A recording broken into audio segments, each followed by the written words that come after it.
دعا کے لیے وہ آسمان پہ بیٹھا اتنا خوش ہوتا ہے، اتنا خوش ہوتا ہے، اتنا خوش ہوتا ہے، مثال دے کے فرمایا کہ ایک مسافر سفر کو نکلا، اپنی اونٹنی پہ اس نے اپنا کھانا بھی رکھا، پانی بھی رکھا، سفر پہ چلتے چلتے جنگل بیابان آ گیا اور وہ بیچارہ تھک ہار کر اپنی اونٹنی سے اتر کر ایک درخت کے نیچے سو گیا۔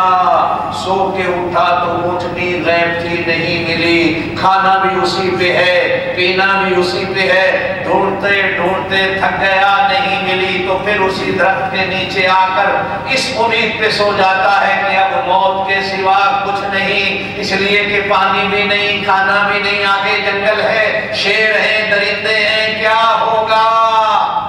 اسی آس میں، اسی بھوک میں، پیاس میں نا امید ہو کر اسے اونگ آ جاتی ہے، اس کی آنکھ لگ جاتی ہے، آنکھ اچانک کھلتی ہے تو اپنے سامنے اپنی اونٹنی کو کھڑا پاتا ہے، اس کے اوپر پانی بھی اسی طرح موجود ہے، کھانا بھی موجود ہے، اپنی اونٹنی کی مہار پکڑ کے خوش ہوتا ہے، اللہ کا شکریہ ان لفظوں میں ادا کرتا ہے، اے مولا میں تیرا اللہ، تو میرا بندہ۔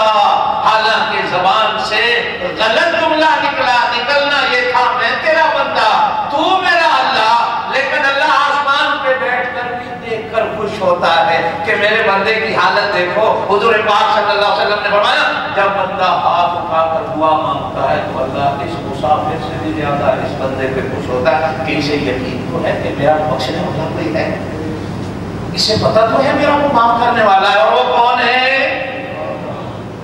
ایک حضرت علی کے غلام کہتے ہیں کہ حضرت علی کرم اللہ وجہ نے ایک دن مجھے اپنی اونٹنی پہ بٹھایا، مدینے سے باہر نکلے، مدینے سے باہر نکل کر یوں آسمان کی طرف دیکھا اور کہا مولا میرے گناہوں کو معاف کر دے، اور مجھے پتا ہے تیرے سوا میرے گناہوں کو معاف کرنے والا کوئی نہیں۔ اور حضرت علی ہنس کے اپنے غلام کو بھی دیکھا، غلام واپسی پہ سوال کرتا ہے مولا آقا صرف اس لیے مجھے لائے تھے، یہ دعا تو مدینے میں بیٹھ کے بھی کر سکتے تھے، مسجد نبی میں بھی بیٹھ کے کر سکتے تھے، اپنے گھر میں بھی بیٹھ کے کر سکتے تھے، مدینے کے چوک اور بازار میں بھی بیٹھ کے کر سکتے تھے، اتنی دور آئے اور صرف اتنا کہا کہ اللہ تو مجھے معاف کر دے، اور مجھے پتا ہے کہ کوئی معاف کرنے والا ہے تیرے سوا کوئی نہیں، اور آپ ہنسے اور مجھے بھی دیکھ کے ہنس کے چلے آئے۔ تو حضرت علی کرم اللہ وجہ نے فرمایا میں نے اللہ کے نبی کی سنت پہ عمل کیا، ایک دن کملی والے نے بھی اسی طرح مجھے اونٹنی پہ بٹھایا اور مدینے سے باہر اسی جگہ پہ لائے، اور کملی والے نے بھی آسمان کی طرف نگاہیں اٹھائیں، کہا مولا میں تیرا کملی والا تجھ سے معافی مانگتا ہوں، میرے گناہوں کو معاف کر دے، اور تیرے سوا میرے گناہوں کو معاف کرنے والا کوئی نہیں۔ اور آقا بھی اسی طرح دیکھ کر ہنسے اور پھر مجھے دیکھ کر ہنسے۔ میں نے کہا آقا آپ ہنسے کیوں؟ تو اللہ کے رسول صلی اللہ علیہ وسلم فرماتے جب میں دعا مانگ رہا تھا تو آسمان والا ہنس رہا تھا کہ تمہیں یقین ہے کہ میرے سوا معاف کرنے والا کوئی نہیں۔ اس یقین کے ساتھ جب تو بندہ اللہ کے سامنے ہاتھ اٹھاتا ہے تو اللہ ہنستا ہے۔ اللہ میرے دوستوں جو بندہ دعا کرتا ہے یہ میرے اللہ کو ہنساتا ہے، یہ میرے اللہ کو خوشی دیتا ہے، میرے اللہ کو مسکراہٹ دیتا ہے، اور جو اللہ کو خوشیاں دیتا ہو، ارے دنیا میں تم کسی کو خوشی دو تو وہ تمہیں خوشی دیتا ہے، اگر کوئی بندہ میرے اللہ کو خوشی دیتا ہے تو کیا اللہ اسے خوشی نہیں دیتا ہو؟ اَمَّن يُجِيبُ الْمُضْطَرَّ إِذَا دَعَاهُ وَيَكْشِفُ السُّوءَ۔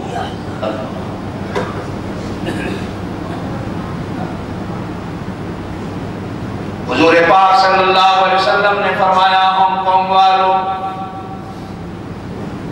رمضان المبارک کی راتوں میں جب سحری کا وقت آتا ہے اللہ پاک آسمان دنیا پہ تشریف لاتے ہیں۔ کہاں؟ آسمان دنیا کہاں ہے؟ ہاں بابا کہہ رہا ہے یہ نیچے والا۔ میں نے بزرگوں سے سنا ہے کہ آسمان دنیا کئی ہیں، لیکن اللہ جب اپنے بندوں سے بات کرتا ہو تو پھر آسمان دنیا تیرے گھر کے مکان کی چھت ہوتی ہے یا تیرا دل ہوتا ہے؟ اللہ یہاں سے آواز دیتا، تیرے مکان کی چھت پہ کھڑے ہو کے آواز دیتا۔ اے بندہ گھڑی کا الارم تو سن کے اٹھ بیٹھتا ہے، مرغے کی اذان تو سن کے اٹھ بیٹھتا ہے، خدا کی آواز کو سن کے نہیں اٹھتا۔ سمجھا کرو میری اس بات، گھڑی کا الارم بجتا ہے اٹھتے ہو کیوں بھائی؟ کہیں تو اس پہ بھی نہیں اٹھتے ہوں گے۔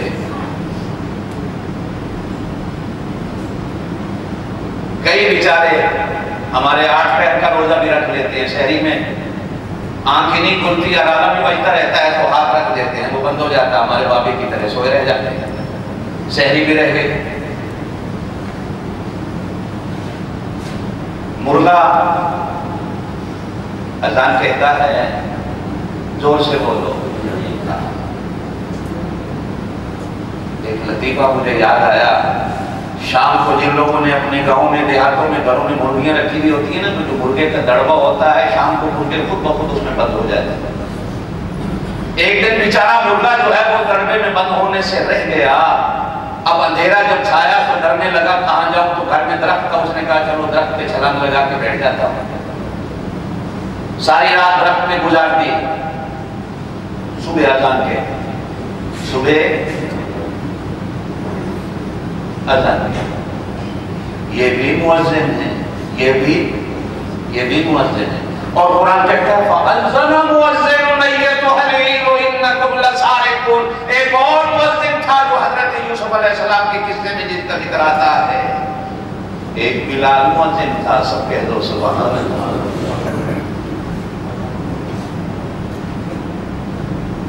حضور پاک صلی اللہ علیہ وسلم نے فرمایا، جس بندے نے 40 دن تک لگاتار 5 نمازوں کی اذانیں کہیں، قیامت کے دن اللہ پاک اس کی گردن کو اتنا لمبا کرے گا جس طرح چڑیا گھر میں زرافے کی گردن کو دیکھتے ہو دور سے بچوں کو بھی نظر آ جاتا ہے۔ قیامت کے دن میدان میں ہر بندہ ہر بندی دیکھے گی کہ اس کی گردن اتنی لمبی کیوں؟ جواب ملے گا یہ 5 وقت کی اذان کہتا ہے۔ بولو سبحان اللہ۔ اور مسلمانوں اذان سیکھا کرو، اگر کسی کو آتی ہے تو وہ غلط کہتا ہے، ہم سیکھتے ہیں، اور کسی مسلمان کو کہہ دو اذان کہہ دو تو آگے سے جواب دیتا ہے جی مینوں شرم آتی ہے، تسی کہہ جائے، یہ جتنے تم بیٹھے ہو جس کو کہوں گا شرم آتی ہے، اذان کہنے میں بھی شرم آتی ہے، کیا کریں؟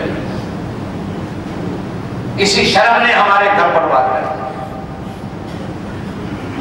بابا جی آپ کی 60-70 سال کی عمر ہو گئی، کلمہ سیکھ لو۔